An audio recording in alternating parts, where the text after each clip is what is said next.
And now, Okay. I'm trying to make sure that everyone doesn't hear. Can you hear me good? Yes, I can hear you. Okay. All right. Well, thank you so much for coming to Vegan Pop Eats. Vegan Pop Eats is a space where we are non-judgmental, and it allows people to meet veganism where they're at. Because a lot of times when you are a vegan, there's, you have the vegan police, and you have different things that would persuade you not to come over to a healthier lifestyle. So I really appreciate you taking time out of your day. Well, I mean, you probably didn't have a choice because we're stuck inside.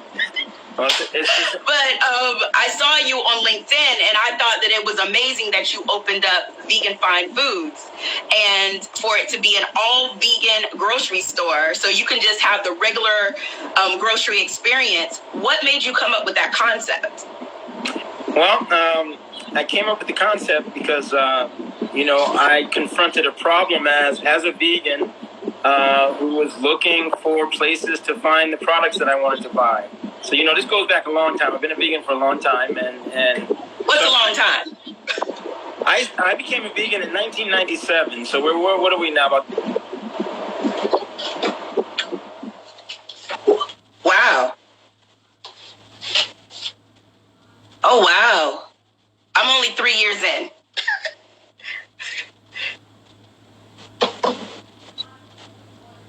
Mm-hmm.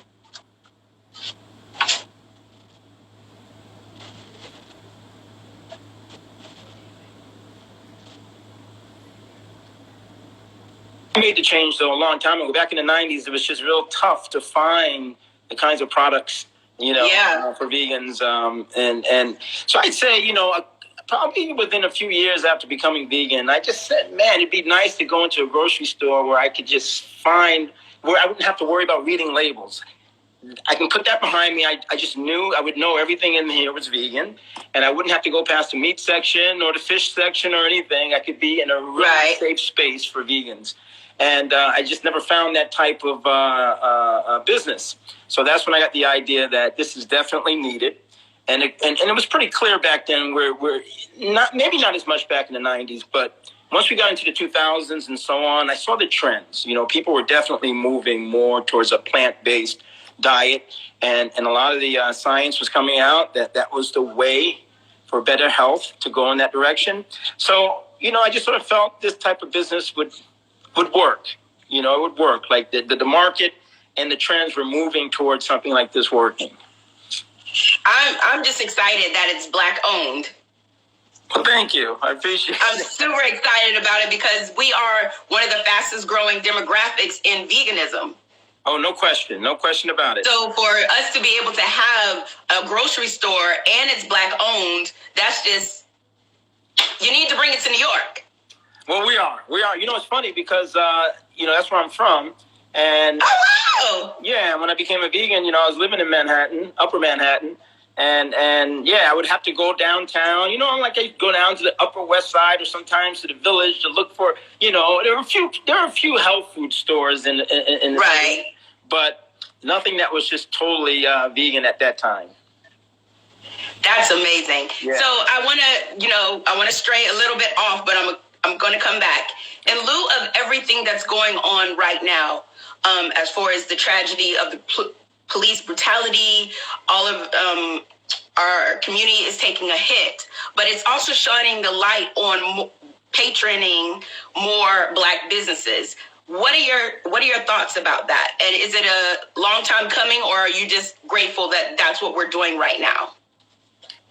So you mean as far as supporting more Black businesses and yes. people being sort of actively doing that? No, I think it's a good thing. No question about it. This has been a tough couple of weeks. And believe it or not, our store got vandalized. So it's pretty crazy. Yeah, they broke our windows. They kicked in the front door, or not kicked it in, but they used it wasn't a brick, but it was like a base.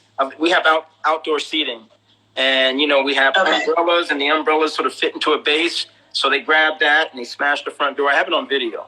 So that was disappointing. But at the same time, they didn't know it was a Black-owned business, and I mean, I understand the protest, and it's just been a real tough couple of weeks. I can say that, in Fort Lauderdale, here in South Florida, we've gotten support, a lot of support from the Black community and beyond, being very supportive of us as a Black-owned business. So I think people have seen that and been very sort of open about it as being a very positive thing, something that, same kind of reaction you just had is the reaction I see from most folks, Black and white. So I think what's going on now, where people are more conscious and are going to actively, support Black businesses. Yeah, of course. I think that's wonderful, because we need the support. We don't have the same access to capital and all the other challenges that are out there. I think, as much support as we can get from customers, from the community, the better it is for all of us. Do you think that we would ever get to the level where we have I know it won't never be even, but at least have more cards in the deck, I guess, because there's talk of them possibly, putting money together to build Black Wall Street back up? Yeah, no, I think, I think this is all great. And I do believe it's definitely possible. No question. We can make that happen, and sometimes out of really bad situations, some good things come out of it, and I think having this kind of focus, and I like that idea, and I do believe there's enough resources and enough support in our community and beyond to make that happen. No, absolutely. Have you been out there protesting? No, well, I was out there the night where they damaged my store, so I guess I wouldn't say I was part of the protest, but no, I have not been to any of the protests, and it's so funny, so I closed the store about 3 weeks ago because of the whole COVID-19 thing. We stayed open throughout the whole period until about 3 weeks ago, where I just decided to close it for a number of reasons. And I wanted to use the time to do our upgrades, our COVID-19 upgrades, and sanitize the store and do a number of things. So I've been focused on that. And even when the protest happened on Sunday night in Fort Lauderdale, because we're in Fort Lauderdale, it's not a major city, and I didn't even know that there was going to be a protest plan. So I've been sort of knowing where the protests are going to be or were going to be. I didn't even know, and I'm embarrassed to say that, but I've been out of the loop. But yes, no, I definitely support the protests. And awesome. What happened to George Floyd was horrific. But growing up my whole life in New York, New Jersey, Connecticut, I think my experience with the police, go on and on. So I know, trust me, and I'm very sympathetic to what we've had to face, in this country when it comes to dealing with the police. Yeah, I really hope that it's a big change, because I think now people really don't. I think people are going to pay more attention about learning more about our history. Because I think that if we know more about our history, I think that we would have more of a passion to pursue the things that would make us more respected, I guess, if that's the word that I can use. Because I think a lot of the times that the things that we go through is a lack of respect. It's a lack of acknowledging what we have contributed to this world, to this nation. And I think if we know about our history more, I mean, some of us know a little bit more because you can talk to some who can go on and on and on and on and on. Those are the activists and things like that. But to know and to start teaching our kids again, because back in the day, they used to have where, they sing the Negro spiritual anthem. They had where we had, just more Black teachers. We had people who instilled our culture to us. And now it's because of, politics and things of that nature. They've taken different things out of our schools. So I think that, we've given what's the word I'm looking for? We've given an illusion of unity. And I think that if we knew the things dealing with our history and dealing with, finances and how they deal with us with capital, I think that we would have a little bit more confidence in coming together and being able to build things like the Black Wall Street, because a lot of us are deterred from having, you know, like back in the day, we used to have our own towns. We used to have our own, you know, systems where we, and I'm not saying to be separate, but we had things that we could survive and also live a good life. So I think that if we started off with history again, and now more than ever, now that these riots, I think it's opening up that door for people to yearn to know what's really going on, which would probably give us a little bit more of a, you know, support as in pursuing those taking over of having our own airlines and things of that nature. Well, yeah, definitely. You know, and I think history is always understanding history.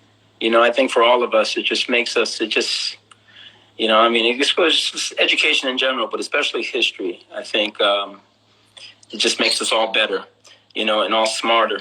And because a lot of these things, you know, I'm old enough, you're too young to remember a lot of the things that I remember. You don't know how old I am. I can tell. I can look at you. You look very young to me. I'm vegan. I'm 185. I know one thing for sure. You're younger than me. I'm 185. I'm a vampire. Vegan makes you a vampire. Well, you should know that. I'll put it to you like that. You don't look it. But yeah, no, I can remember, you know, I was in high school in the 70s. And the 80s. Okay. Well, actually, no, I wasn't in high school in the 80s. I graduated in 1980. So, okay. So I've been around you. So am I correct? I am older than you, right? Yeah. So age is nothing but a number. It's nothing but a number. But no, the only reason I bring that up is, you know, so I've seen a lot, and I've seen these kinds of protests. This one is a little different, no question about it. But I've seen, you know, these police killings throughout New York City. I mean, come on, I mean, there's so many in New York City and beyond, from Rodney King, even before Rodney King.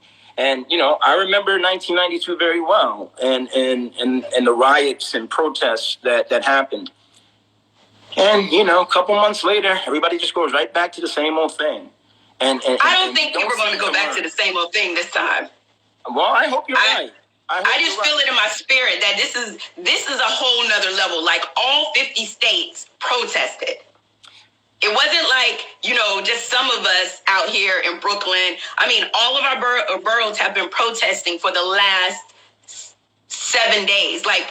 And they're protesting now, even though they slapped a curfew on us. But people are really upset. Like, for instance, the beauty community has just issued out a challenge to businesses to pull up or shut up. And what they mean by that is that, you know, during this time, everyone is slapped up. You know, I know you don't be on social media, but everybody, you need to get on social media, Dr. Smith, because that's crazy.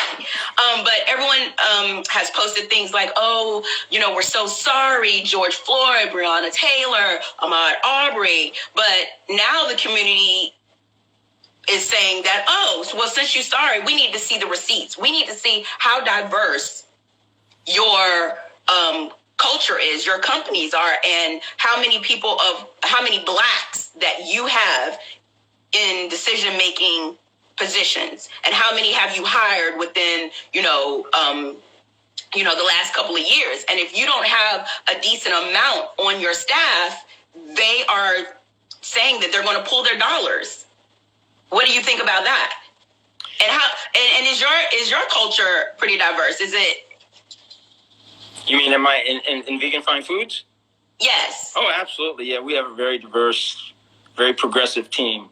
But how many blacks are on your deciding factors on who gets hired and things of that nature?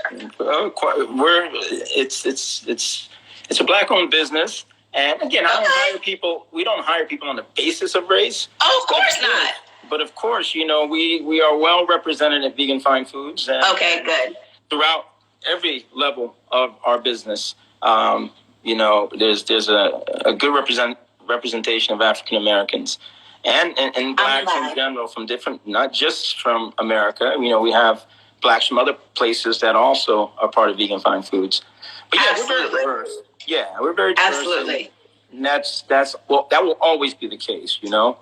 for our business. But yeah, no, I agree with you. I think it's good. I think that a lot of good can come from this. There are things about what's going on now that are different from what I've seen in the past. So I'm hopeful that, we see some substantive change from what's happened here. But at the same time, it's going to take a lot of work. It's not automatic that it's going to happen. And everybody can be all excited about things. And listen, American culture is something. And we get distracted very easily. And, 24-hour nonstop news cycle. And something else happens and we forget about it. I mean, look at this situation in the last 2 weeks. I guess it's been almost 2 weeks since the protests have started, right? Since George Floyd was killed. Mm-hmm. Before that, it was coronavirus every day. That's all everybody talked about. I don't think I've heard much about coronavirus since this happened. Nothing. And it's just amazing how we go from one story to the next and we forget about what happened. So I think it's going to take a concerted effort to make sure that we don't forget about this passion that people are feeling now to try to change things, that we keep it at the forefront of our minds. Otherwise, it's so easy for us as human beings to just revert right back to our old habits and nothing changes. So that's all I'm saying. I'm hopeful, but it's going to require all of us to be on it nonstop. So what responsibility do you think the vegan community should have? Because there's also been turmoil in that, because people are saying that, Black Lives Matter, but animal rights matter too, and some people are saying that if you are not on the right hand side as far as fighting for Black matters, are you really a vegan? Because veganism is based on compassion, and veganism is also based on, no life is greater than yours, and to, live a plant-based life where you are not harming anybody or murdering anybody. Yeah, well, I agree. I think, and that's one of the big issues I see in the vegan community and beyond, just in American culture in general. I think a lot of times we're just not consistent, right? So we can say we are vegan on one hand, but then we support going to war or support taking lives in other ways. Or we say one thing, but we do another. I think the inconsistencies, and sometimes you can go as far as to say the hypocrisy that we see in organizations, in government, and all the way down to the individuals is a big problem. So I agree. If we're vegan, and we're concerned about life, every life and every type of life, then we'll be consistent across the board, whether it's Black Lives Matter or anything else that deals with life. That's a big part of what we're all about as vegans, right? Preserving life. Right. And all creations, all life is valuable and should be respected and not taken by any human. So I agree. It's just, I see it all being, us as vegans, as it relates to Black Lives Matter and being outraged by any type of killing. I'm with you all the way. But so when can we expect VeganFineFoods to come to New York? Where's the next place you're going? Because I know that you're based in Florida. Where's the next place you're looking to open up one?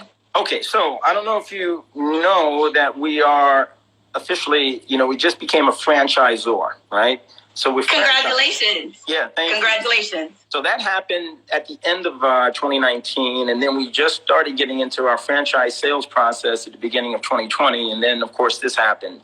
But what I will tell you is our first franchisee is a brother in Atlanta who plans on opening 5 in the metro Atlanta area. The plan was to open the first one this year, and then within the next 5 years, he was going to open the remaining 4. So that was what that's what our agreement is for. But of course, this has put everything on hold there, but we're still going to move forward. So that should be the first. But then we have another franchisee in Maryland, in the Baltimore area. So that one of those will be the first, Atlanta or Baltimore. As far as New York, I have a lot of folks in New York that have contacted me, have contacted us, and are interested. I would love to see a franchise in New York. I think New York would be a wonderful market. Needs to be in Brooklyn. I think, Brooklyn is like the new vegan center in the city, right? I mean... Yes, because before we all started, Vegan Pop Eats, I actually take people out. I educate them. I take them to the hottest vegan spaces. And then I allow them to tell their journey in veganism. And Brooklyn is... a lot of Black-owned vegan spaces are here. just the lifestyle in general, everyone is pretty laid back versus being in Manhattan where everything is go, go, go, go, go. And it seems like that there's a vegan restaurant or natural mark like every, I want to say at least every train stop. And then... Yeah, that's amazing. And yes, no. And so the last time I was in the city, so I was living in the city until 2014. That's when I moved here to Florida. But, I go back quite often, and it's just amazing what's happened in Brooklyn. I can remember the day, I can remember Brooklyn where it didn't look nothing like it looks now. Everyone says that. Huh? Everyone says that. Oh, yeah, guys. Well, I have relatives that live right in Fort Greene. So, I used to go to Fort Greene as a kid. And right. It's come a long way, but the whole vegan wave or movement in Brooklyn is amazing. I think Manhattan's doing okay. There's some good vegan restaurants in Manhattan. Of course. Up in Harlem and Washington Heights and Inwood, that's where I. Yes. Because Seasoned Vegan is up there. Absolutely. And there's more opening up, and even in the Bronx now, some stuff's happening and so on. Next Stop Vegan. Yeah. But Brooklyn is unique. I have to give you that. And I haven't had a chance to really experience it as much as I would like, because usually when I come, I'm in and out pretty fast. But next time I come up to the city, maybe you can show me some good spots. I will. Okay. I will be your tour guide. I promise. Okay. All right. I'm going to hold you. But you have to get on social media. Like, well, Dr. Smith. Social media is fun and it's great, but I see a lot of people getting in trouble on social media too. So by not. That's because they're trying to be celebrities, but it's important for you to be on social media, especially with VeganFineFoods, because I don't know if you have a delivery service that might, have products that we might not be able to get here, and if you're showcasing that online, people are more likely because of COVID. More people are using online services more than ever. Okay, so let me clear something up. We are, as a business, online. It's just me personally. I don't have my own personal Instagram. But no. I don't need you to do a personal one, Dr. Smith. Okay, I don't want you posted. So no, we got over 20,000. We have over 20,000 followers on Instagram. I know. And, we do pretty good on Facebook. Now, I just hired a company called Socially Buzz, Black-owned company based here in Florida. And they are going to be working with us and managing our social media platforms. So we're going to work closely together. Yeah, so that just happened. You can look them up, sociallybuzz.com. But, yeah, I take social media very seriously as a business, but I just personally choose not to engage. No, I don't want your own personal page, Dr. Smith, because then people be sliding in your DMs and you don't know which button to push, and it'll be around. That's right. Exactly. That's exactly right. But to you young folks. Some of us still don't know which button to push, but that's fine. Yeah. That's fine. So, you said that you have been a vegan for over 23 years? Yeah, it's about. So I can tell you exactly 23 years. Are you? I changed over in May 1997. So we just passed the 23-year mark. Are you more of a vegan, or are you plant-based? Are you raw? Are you alkaline? So I would say at this point in my life, I'm probably about 85 to 90% raw. So I still like a nice warm meal. So during lunch, sometimes I'll have something warm. But in the morning and in the evenings, separate from that one little meal in the afternoon, I'm raw. So can you tell me how veganism has changed your life? Well, so when I decided to become vegan, I had just finished graduate school. So I had just finished my PhD back in 97. And I was in New Jersey at Rutgers. And I was living in Newark. And that whole grad school experience, which took me quite some time, by the time I finished that, I was so toxic. I wasn't a vegan or vegetarian then. So I survived basically off Chinese food, Kentucky Fried Chicken, and Dunkin' Donuts. And so by the time I finished, I was in such bad shape, health-wise. The reason I made the transition was I made it a point, my priority to get control of my life and my health. I didn't know about veganism then. I just decided to do a cleanse, stop eating meat, dairy, and just try to change my diet. And then I started educating myself, and eventually, I realized what I was doing. There was a show that used to come on in New York. He still comes on, I think, on WBAI in New York by Gary Knoll. Do you know Gary Knoll? No. Let me write that down. Yeah. So, and he actually has a store. It's called Gary Knoll's Whole Foods Market, I believe. It's on Broadway and 89th Street. So anyway, he would do a daily, a Monday through Friday show, and he was a vegan, and he was really into it. So I started learning a lot from him. He had a lot of books he wrote, so I read his books, and that's when I really became and really started to understand what being a vegan was all about. And I can tell you, within a matter of months, my health started to change. It just totally changed my life. And I can say now, and that was many years ago, I'm in better shape now, 23 years later, than I was back then when I decided to do this. So it's definitely changed my life for the better. And as a result, a lot of people around me have been influenced by the fact and by the way I eat. And I've seen a lot of my friends and colleagues become vegan. And they've never gone back too. So it's affected, you know how we are. We start sharing our experience with the people around us. Right. And so on. And a lot of them take to it. And it starts having a positive effect on everybody. I can attest to that because I have converted some. Okay. Yeah, I've converted some. One of my best friends, he's Jamaican. Hey, David, he's on here now. And he became vegan through my influence. Because I don't shove it down your throat. I just glow. I'm 185 and then when they want to know how you glow, I say, I don't eat anything dead. That's it. So I'm happy that we are starting to be more concerned about our health. I'm so happy that we are starting to be the fastest growing demographic as far as veganism because, it's really important for us to be here as long as we can be. And a lot of the things that happen to us are outside, sources. And you don't know what, your body is made up of, but it's important for you to be able to feed it good things because if you feed good, you get good. And that's why I try to explain to people. I explain to people because, you get the naysayers that are just like, well, where do you get your protein? Where do you get this? Where do you get that? But I get it from my food. I eat live things.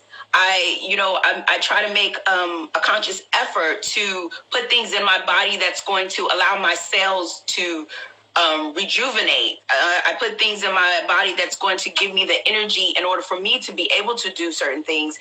But what I like about me, I'm non-judgmental. I just like to give you the information, and however you use that information, I'm happy if you're vegan adjacent, as long as you're coming across the street. Now, if you're just going to stand over here at the corner,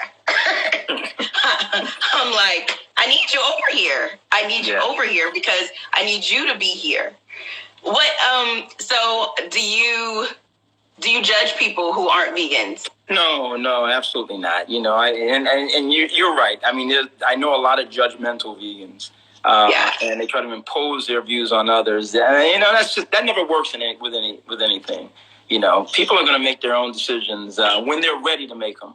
So absolutely. I don't judge anybody, but again, I just try to be a positive influence. What I do for a lot of my friends is, and especially ones that have changed their diets. Not all of them have become vegan, but they're a little more conscious about what they eat. But a lot have become vegan, and I think a lot of the biggest way I influence them is by cooking them, a meal, or Oh, you cook?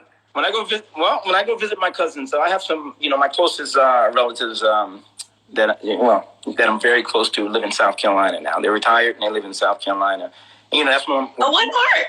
Camden, right outside Camden. Okay.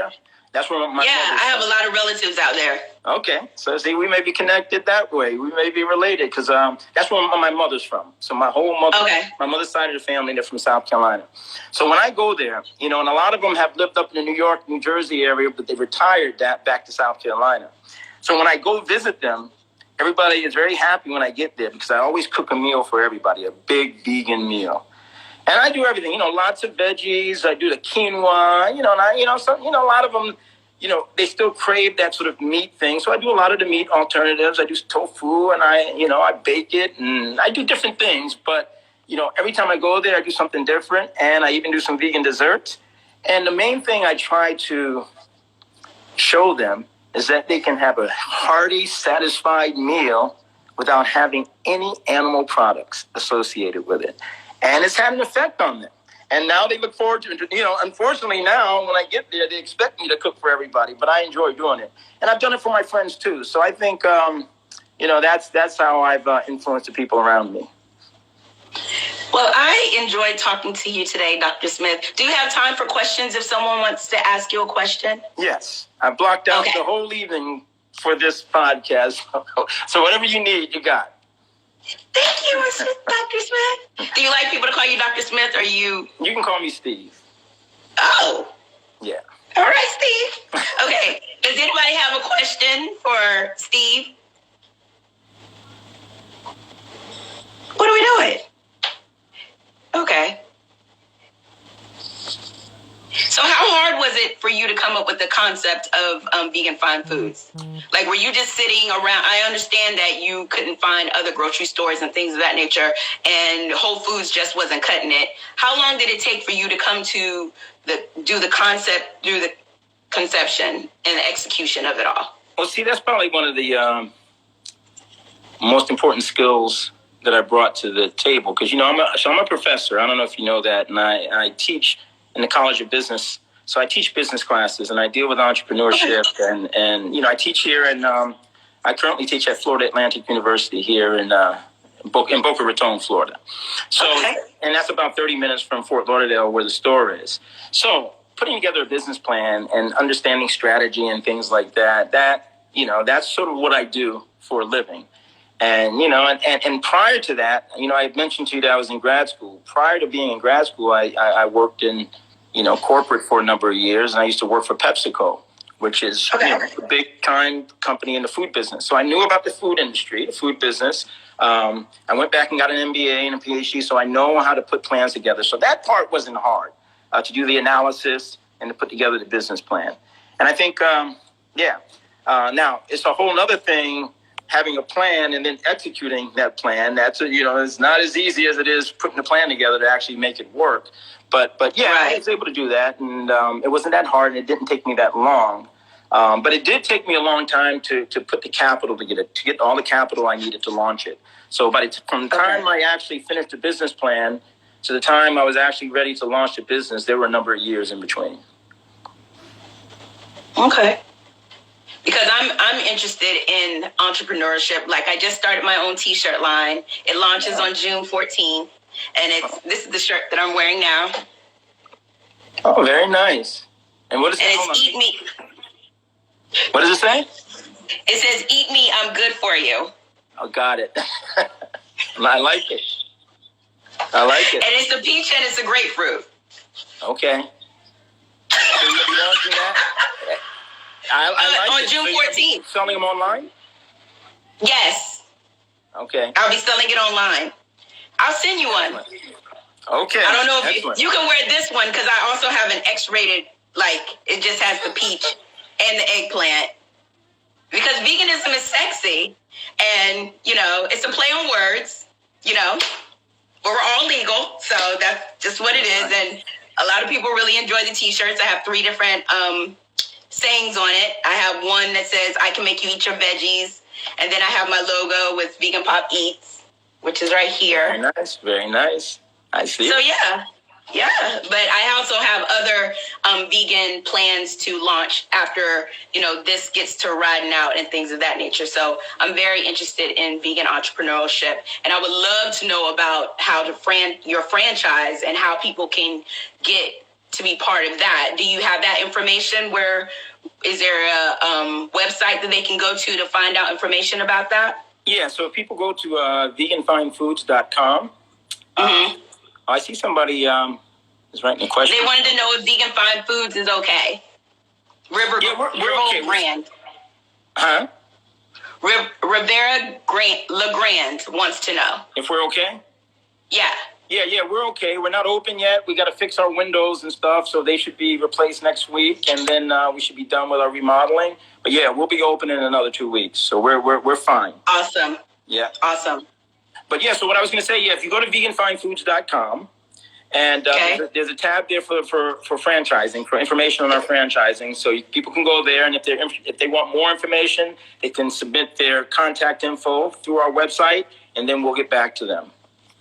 Yeah. Awesome. Mm-hmm. Awesome.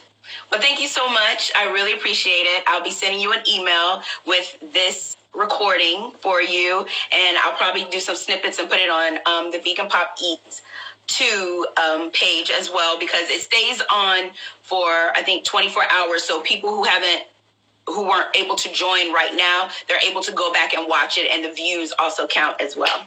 Okay, very good. Well, congratulations to you. Oh, thank you. Bella says, thank you for sharing your experience with us. Can someone slowly change their way of eating, especially in this new way of quarantine? Oh, it says, can someone slowly change their way of eating, especially in this quarantine? They want to know. I would say yes, because even I'll speak from my own personal experience. I tell you, being quarantined for the past couple of months has forced me to even change my diet and the way I eat. Right. Before that, when you're running around, like I would, from time to time, pick up stuff from restaurants and this and that. I've been able to focus on really getting my diet to where I want it to be. So, and so even me being a vegan for as long as I have, I'm always looking for ways to improve what I'm, how I eat and so on. And I think this quarantine has forced us to be home, and hopefully more people have had time to think about, how can I use this time at home to eat better, get in better shape. I've even started working out more regularly since I've been forced to be home. Yes. Are you running? Well, I'm running, but here in the house. Yes, I am. And I'm doing my Sean T exercises. I don't know if you know about Insanity, but I'm doing Insanity.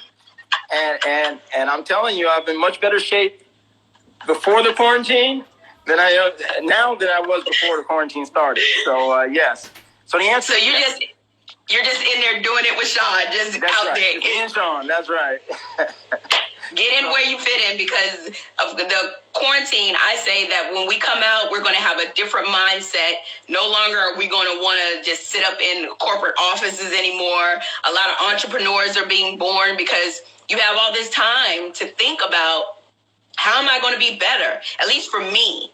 Yep. Like, I have a joke where I'll be like, I thank Corona because she allowed me to sit still long enough to be able to launch, my T-shirts. Yeah. Even though it's been in the back of my mind, but it has inspired me because of the fact that we are all on unemployment, and a lot of the employers haven't supported us like we supported them. So it's really get you in the mindset that, you want to be part of a multi-million-dollar corporation, but you want to be the helm of it. Yes. So that's what the thought process is moving forward for me, and a lot of the people that are around me. They are really, passionate, and they're also really getting focused on launching their businesses so they don't have to go back and deal with the things that they might have had to deal with before they didn't have something that pushes them to greatness. Yeah, and that's the thing I was trying to sort of say earlier. When all these challenges and these tough times present opportunities, Mm-hmm. So we definitely have to deal with the challenges, which is what we're doing. But yeah, it presents some really interesting opportunities, and I do agree with you. I think a lot of people are going to come out of this with some new business ideas, just being new in a lot of ways, and hopefully they take advantage of that. We all do. So, and I have a question with Vegan Fine Foods. Does it have its own brand? Like, how you go to the grocery store, yes. You can either get Jolly Green Giant, or you can get the store brand. Is Vegan Fine Foods similar to that? Yeah, so let me give you a quick overview of what we're doing, yes. and sort of what our initiatives are now for 2020. So yes, what you just talked about is something they refer to as private label brands. We have our own so we have a number of brands that we own. So for example, we have a wine that we call Vegan Fine Wines, right? And we have a few other brands in the store that are our brands. Oh, you froze up a little bit. Okay, can you see me? Yeah. Yeah, I can see you. Yes. So our goal is to have our own brand in every food category. So that's one of our key initiatives. The other initiative is to grow our franchising. And then the third initiative, which is going to be launched real soon, is our new online store. So you're going to be seeing all these things within the next 2 months. Really, we're going to accelerate all that. But to answer your question, absolutely. We have a few of our own branded products, including our own line of vitamins, which we call Vitamins for Vegans. And yes. We have a lot going on, and we'll be announcing it as we launch on social media. Yeah. See? So I could order some vegan wines from VeganFineFoods, and it'll come to New York. That's right. Okay. That's right. All right. Yeah. All right. So, like I said, wait until we reopen in about 2 weeks. We'll have everything back up and running again. But absolutely, we'll be able to ship anywhere in the country. Awesome. Yeah. Thank you so much for your time. I really, really, truly appreciate it. And whenever you come to New York, I will be your tour guide, and I will show you all the fantastic spaces that we have here. And then we could probably do an on-camera interview as well, again. I look forward to it. Thank you for inviting me. It's been an honor and a pleasure speaking with you, and good luck and congratulations with all the stuff you have going on. Oh, thank you so much. Yes. I really appreciate it. Okay. You have a great day. Yep, you too. Bye. Bye.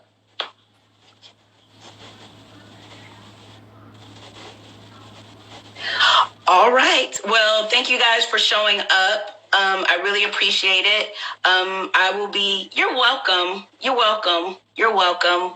I will be recording this, so you'll be able to watch the whole interview again on our stories, and it'll also be on the Vegan Pop YouTube page. And if you have anyone that you would possibly want to see an IG Live with, you can also drop it in my DMs, or you can drop it right now, and I will try to, get them on so we can have this conversation. Next week, I'm trying to do a full week of Black-owned vegan businesses and celebrate them. And thank you so much for taking your time out to come on my IG Lives. You could be anywhere that you wanted to be, but you decided to be here with me. And I appreciate it. Thank you so much. And the shirts are dropping June 14th. And yeah, I'm super excited. Rawson, I can't get Jamie Foxx. He's not a vegan. You tried it. But the shirts will be dropping, and I'll be saying a little bit of that on social media, and put up a link where if you want to pre-order and things of that nature. And thank you for supporting the brand, and we will see y'all next week. Bye. I can't believe Rawson asked about Jamie Foxx. Who does that? Yes, David, please. Get him. He tried it. If I can get Jamie Foxx, please know that I'm going to have an assistant at that time. Because that means I'm popping. But everyone have a great day. Talk to you later. Bye.